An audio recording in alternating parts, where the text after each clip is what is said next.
अगर आपके एसी में कोई दिक्कत आ रही है तो आज मैं बताऊंगा आपको ट्रबल शूटिंग टिप्स जो आप खुद घर पर कर सकते हैं टेक्नीशियन को बुलाने से पहले। अगर आपका एसी ऑन नहीं हो रहा तो सबसे पहले आप पावर सप्लाई चेक करो। पावर प्लग लगा है तो उसको चेक करो, एमसीबी लगी है तो उसको चेक करो। कई बार लूज कनेक्शन होने की वजह से भी कनेक्शन टूट जाता है, तो ऐसे में सबसे पहले आप पावर सप्लाई को चेक करो। स्टेबलाइजर लगा है तो उसके कनेक्शंस को चेक करो।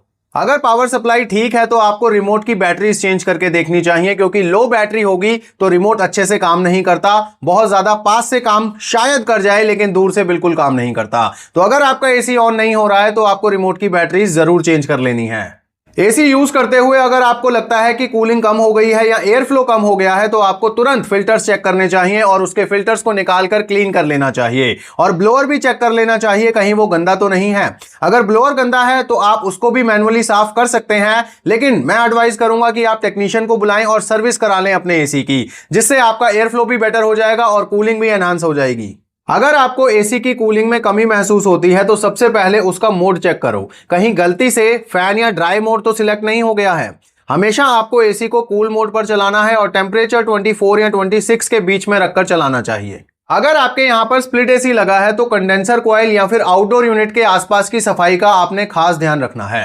आपको हमेशा उसके आसपास साफ रखना चाहिए एरिया, क्योंकि अगर वहां पर गंदगी होगी, पत्ते होंगे, कागज वगैरह होगा या कोई लिफाफा वगैरह होगा तो वो कंडेंसर कॉइल के ऊपर चिपक जाता है, जिससे एयर फ्लो रुक जाता है।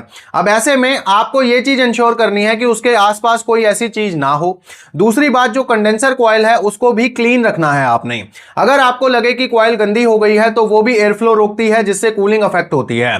तो आपको सिंपली पानी के प्रेशर से कंडेंसर कॉइल को वॉश कर लेना है, वो साफ हो जाती है। अगर आपको लगे कि तब भी सफाई नहीं हुई है तब आपको टेक्नीशियन बुलाना चाहिए ताकि वो प्रेशर गन से उसको सफाई करे।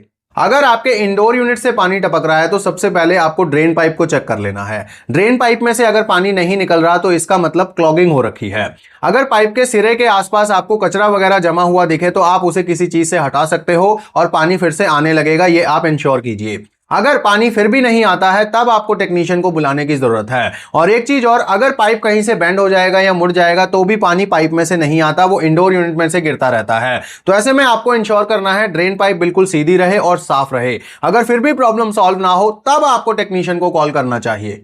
तो कभी भी आपके एसी में कोई दिक्कत आए तो सबसे पहले आपको खुद ट्रबल शूटिंग्स कर लेनी चाहिए। आपको ये वीडियो अच्छा लगा तो लाइक जरूर करें और इसी तरह की इंफॉर्मेटिव वीडियोस देखते रहने के लिए जुड़े रहिए एम ब्लॉग्स के साथ।